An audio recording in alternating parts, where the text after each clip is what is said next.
2013, I wrote a book called A Light in Africa. And in this book, I wrote a story about working with the Kilimanjaro Maasai. And on page 91 of this book, there is actually a story about Richard, about the trauma we went through when he lost his first child. He and his wife went through a very, very difficult patch, and I found it very hard to come to terms with all the stuff that happened.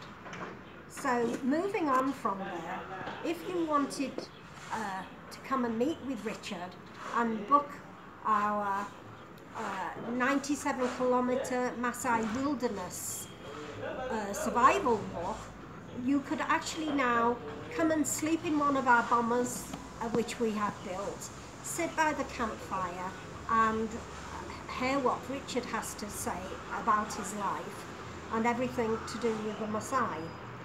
So we created Torchbearer as a means of supporting Light in Africa Children's Home, because at sometimes we have great difficulty in keeping 150 children plus. Some of them, 56 of them, are carrying the HIV virus, and we have our special needs unit, and this is very expensive for us, as well as giving them a good education, because I give these children two things. I give them a faith to believe that if God can provide for all of Light in Africa children every single day of their lives, with never asking anyone for money, all we do is put things on the site, but never actually asking for money, then he will, if they pray, feed the children. And the second thing I give them is the English language, which will allow them, when they leave us, to go into the tourism industry. So, moving on from that again, I'm now going to tell you some of the conversations which has happened during this trip. After Richard had seen those long-horned cows with all that beef on them, we got very, very serious, because he was actually thinking he could move there and move his cattle and his family to the Rwanda border. But I asked him, could there possibly, Richard, be another way?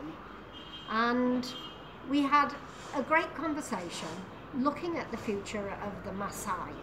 The droughts which are happening now are causing huge, huge problems.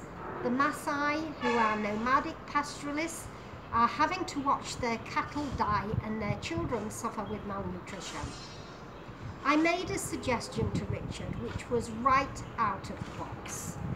And I said to him, Richard, I know the Maasai Moran warriors think more of their cattle than they do of their wives and children, but I'm making a suggestion, and it is this, that you actually sell your cattle, and on the land you have, place a well right in the centre of your land. So in the future there can never be any disputes about who owns the well. Sell your cattle, bring in a drilling rig and get water. If you get water and nobody else has water in the tribe, you will be able to sell that water to the other Maasai who will need the water for their cattle to survive. And not only that, you will be able to water your crops, which means your children will be fed. So that was my suggestion. Now I'm going to ask Tatty if he will ask Richard what he has decided with this totally unique suggestion. Kaka Richard, mama anauliza, tulivyokwenda ule upande wa Rwanda border, kule uliona kuna sehemu tulipita kuna majani mengi sana na ng'ombe wenye pembe kubwa sana na ukatamani mno. Je, unaonaje kama siku moja labda utafanya mipango ya kuja kuhamia huku, au ikishindikana utafanya mipango gani ya kuchimba maji kule kwenu kwa ajili ya wewe kuweza kunyeshea mimea na kuweza kuuzia wanakijiji, kwa sababu lile eneo ambalo wanaishi sasa hivi ndilikavu mno, hakuna majani ya kutosha kwa ajili ya mimea wala hakuna maji ya kutosha. Je, una mipango gani kati ya hiyo miwili? Hiyo nafikiri hiyo itabidi tu nifanye mipango ya kwenda kuuza, labda niuze ng'ombe au nikachinja tu kisima ya kujenga kutengeneza mazingira vile tu. Kwa sababu sijui kama watoto wangu wataweza kuja kutenda kwa kwenye mazingira kama hiyo, kwa sababu washazoea kule mjini. Utaelekeza mwenyewe sana. He say is happy if he can move here, but it is not impossible because he have a lot of cow, goats and sheep. So to move a family there to come here, He doesn't think he can he do doesn't that. think he can do it. But there is an idea you give him Yes. to sell His cows. his cows and dig the hole Yes. to get water and sell for another Maasai and another one to put it for the grow. Yes. His crops. Yes. So he say this idea he can go to prepare. So he thinks this is a good idea? Excellent. So you see, now, which would not have been possible earlier, Richard is starting to embrace new ideas. And sadly, with the droughts which are happening, it's going to get worse. It is not going to get better. So for the Maasai, they're going to have to change their way of life if they're going to survive to be pastoralists. So this is some of the interesting context that we have been talking about, and for me it's been very, very enlightening. So I'm going to ask Tati now to ask Richard who both Josh and Richard talk very, very quietly, and this has been a problem for us in recording, but this is their personalities. They don't raise their voices like Wazungus do. I'm going to ask him, what has this journey meant to Richard? Has it been a positive thing or has it made him confused? Mama anakuuliza hivi, kwa mfano sisi tunavyoongea tutoe sauti kama wazungu wanavyotoa. Kwa hiyo ni tofauti kutokana na labda utamaduni wetu. Anakuuliza kwenye safari hii hapa, vipi?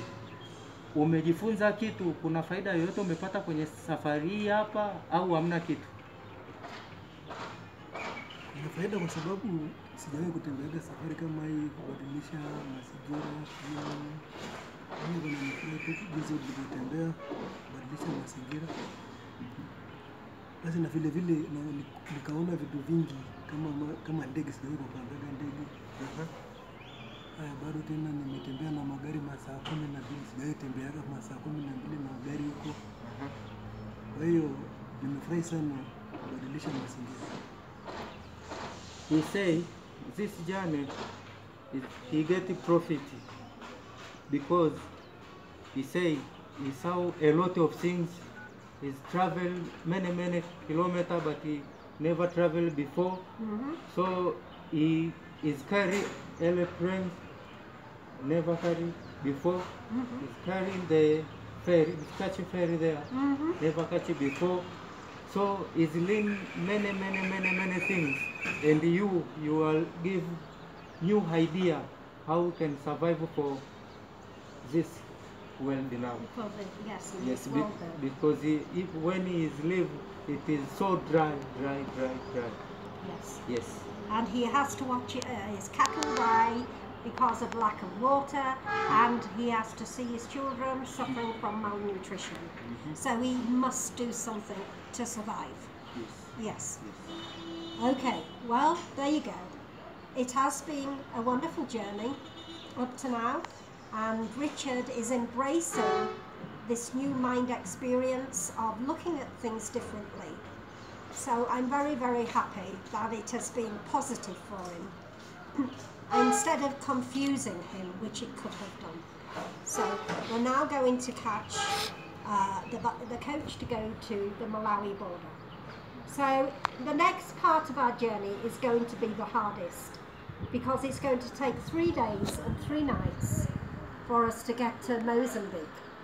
And so we will let Annette post all this up, perhaps in 3 parts. So goodbye for now. Thank you.